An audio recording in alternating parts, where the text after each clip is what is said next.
You know that the city divides up the elementary schools into elementary A and elementary B. There are about 25 or 30 schools in each of those groups. We have so many elementary schools in the city that we divide them up into two groups to give them more support. Seth heads up one half of the elementary schools for the city. So he works closely with the principals and the staffs of those schools when it comes to special education and student support services in the schools. He is also our resident lead on programs and services for children on the autism spectrum. He comes to us with a great deal of experience serving children and families in schools, working with children with autism. He comes to us most recently from the May Institute, one of the leading providers in our community of services for kids on the autism spectrum. I feel very proud about the fact that we stole one of their best away, and he's made a great deal of headway in this area. Also with him tonight, he'll introduce them, are our two new program directors in the area of ABA services. So thanks a lot for being here tonight, and I'll turn it over to Seth. Thank you, John. I guess I lost a bet tonight because I wasn't sure I was actually going to get the floor from John this evening. But thank you all for inviting me here. Thank you especially Carolyn Kane at the Executive Board of the Parent Advisory Council for inviting me to speak here. I'm really excited to be able to talk with you all tonight about the services for children with autism in Boston Public Schools. I'd like to start by talking about the highly specialized strands, which John mentioned, and I know all of you are very familiar with, and we're all really excited about the highly specialized strands. This is our first year of implementation of the strands, and you know, the first part of that is that it's a strand. So students with autism and with 7 different areas of disabilities will be able to attend a school from the first grade in that school to the last grade in that school. And so that's what makes it a strand. The second part is that it's highly specialized. And so we're doing a lot of work to make sure that the strands are highly specialized. One of the components of that is that each one of the strands for students with autism has an autism strand specialist position. And we're really excited about that position, that the role of that position is to provide program support to all of the strand and to really act as kind of a team leader for the autism strand in that school. So we're really excited about that piece of it. In addition to that, we're really strengthening the services that we're providing within each of those strands. Each one of our contractors is a really big part of that work. In addition to that, we've really strengthened the services, our internal workforce, which I'll talk a little bit more about in a few minutes. One of the findings, or one of the recommendations from the Autism Task Force, I'm sure some of you participated in the Autism Task Force last year, and one of the recommendations of that Autism Task Force was that we really needed to focus very strategically on social skills. And so over the course of this year, we'll be introducing 2 supplemental pieces of social skills curriculum. The first is Teach Town, which has a lot of different approaches and ways of teaching social skills. And that curriculum will be used across the entire school. So a child in the general education classroom will be learning the same skills that the students in the autism strand classrooms as well. So it's actually a really great piece of curriculum that we'll be rolling out over the course of this year. In addition to that, we'll also be rolling out the social thinking curriculum. I'm sure some of you guys are familiar with that. We'll be working with MGH and Scott McLeod to help with professional development on that. And again, that'll be something that'll be rolled out over the course of this year. In addition to that, one of the things that we're really excited about that's coming up is our iPad deployment. We've purchased iPads for each one of the classroom teachers in the autism strands. So we're looking at the first week of November. Definitely by the second week of November, we'll have all the professional development ready for all of those classroom teachers, and those iPads will be distributed to the classrooms. So, and I know that many of you know this, but iPads can really change the way a teacher does work. I'm not sure if any of you caught the little clip on 60 Minutes this week, But it was really eye-opening. I'm really excited. We're gonna include that in part of the professional development for the teachers, because I think it's really eye-opening to see all of the different ways that an iPad can be used. And so we're really excited about that as well. I'd like to spend a little bit of time talking about our contractors. We're so fortunate to have what I consider the best of the best of the best of service providers for children on the autism spectrum. And those contractors include the May Institute, the New England Center for Children, ABLS, Applied Behavioral Learning Solutions, and Realizing Children's Strengths, or RCS. And those contractors are working throughout the district in a lot of different ways. And I'm not going to speak too much about the actual services that they're providing, because each one of them is going to spend a little bit of time tonight talking to you about the specifics of their program. I'd like to also talk a little bit about the new structure of our internal workforce and our ABA department.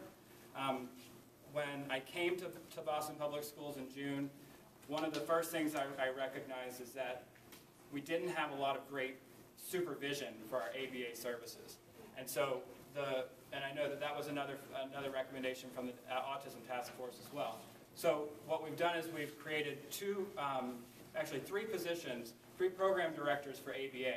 And those positions are master's level BCBA positions, and they're responsible for conducting evaluations, supervising the internal workforce, developing programs, monitoring the implementation of those programs, and analyzing the data, making changes to the programs as needed. And so they're very involved with all of the ABA services that our internal workforce is providing. Another one of the things that we recognized is that the internal workforce needed some restructuring as well. So we eliminated the ABA technician position, and we created a new position called ABA specialist, with new requirements to meet in order to qualify to be in that position. One of those requirements is that you're in a bachelor's program or you have completed a bachelor's program. So the level of our staff has come up from there. In addition to that, they were also required to have some experience with applied behavior analysis and working with kids with autism. So currently we have 2 program directors, Kyla McCormick and Kim Klemek. We're really excited about them coming on board. They have hit the ground running. They started in September, and they have really accomplished a lot, and I'm really proud to have them with me tonight. We are additionally looking to hire another program director for ABA. So if anyone knows a BCBA who's looking to highly qualified board certified behavior analyst who doesn't work with one of our contractors, we don't want to steal from one of them. But if you know somebody who's looking to join the Boston Public Schools, make sure that I know about that, because we're definitely looking to find an additional program director for ABA. So I'd like to spend a little bit of time talking about kind of why ABA works. Now I know everybody has some understanding of ABA, right? And they in Boston Public Schools it means one thing. In the past it's meant it's a service that we come and we say, okay, I'm the ABA, and I'm going to take this child, I'm going to take them over here, and I'm going to do ABA, and then I'm going to take them back, and then I've done ABA, right? And that's the way ABA has been in Boston Public Schools. And in the world that I come from, I worked in specialized schools for children with autism, and I learned a lot about applied behavior analysis through my training and through my experience. And that's not really the way that ABA has to work. ABA can be applied in all different types of settings and in all different types of ways. So when I talk to people about why does ABA work, there's really 3 reasons why it works. And the first reason is that it's systematic, okay? So everything we do, there's a system that's associated with it. We take big skills and we break them down into very manageable pieces, systematically, right? So if I'm going to teach imitation to one of you, I might say, I might try to teach, because you all have imitation. So I might take you out to my car and I want to teach you how to change the oil. Now, to be honest with you, I don't know how to change the oil in my car, but that's beside the point. We would have 2 cars, and I would start by doing this and taking the oil cap off, and I'd say, do this, and you would do it, right? And then we would go through all of those steps, and then you would know how to change the oil of the car. If we did it enough, and I trained you to mastery, right, you'd be able to do it. But now, if I'm working with a kid or a student who doesn't have any imitation skills, would I start by taking them out to the car, or would I systematically break that skill down into very manageable pieces? And I would start by saying, do this, right? Okay, and then I would take it a step further, and I'd break it down even further, right? And my first prompt might be do this, and I'd do a hand-over-hand prompt, and I'd teach them how to do that, right? And systematically, I'd fade that prompt out, and eventually the student's doing that skill all by themselves. And then again, systematically, I would make that skill more and more difficult. Do this, right? So eventually, I can take them out to the car. Okay, so it's systematic in its approach. The second reason that ABA works is that it's data-driven, right? We all hear everything about data. If you're talking to a BCBA and they're not mentioning data, you've got a problem, right? So it's data-based. Every decision we make, when we decide that we're going to go from this prompt to this prompt, it's based on data. So within that systematic approach, we've got a program that we've developed, and it's got all those components to it. We're going to do this first, we're going to do that next, and the systematic approach, right? Within that, there's a data collection system. And so every time we teach that skill, he got it right, he got it right, he got it wrong, he got it wrong. At the end of the day, we have a percentage. And we put that percentage on a graph, and we look at the graph, and it's a visual representation of how is this student doing with this skill.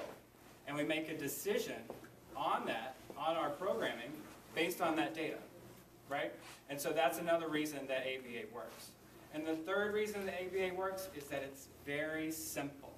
Okay? There's a lot of different ways. I have my master's degree in ABA, and there's a lot of people in the room that also have their master's degree in ABA, and we could go into all these conversations. We were at conferences 2 weeks ago, and lots of different ways to talk about ABA. But really, it's very simple.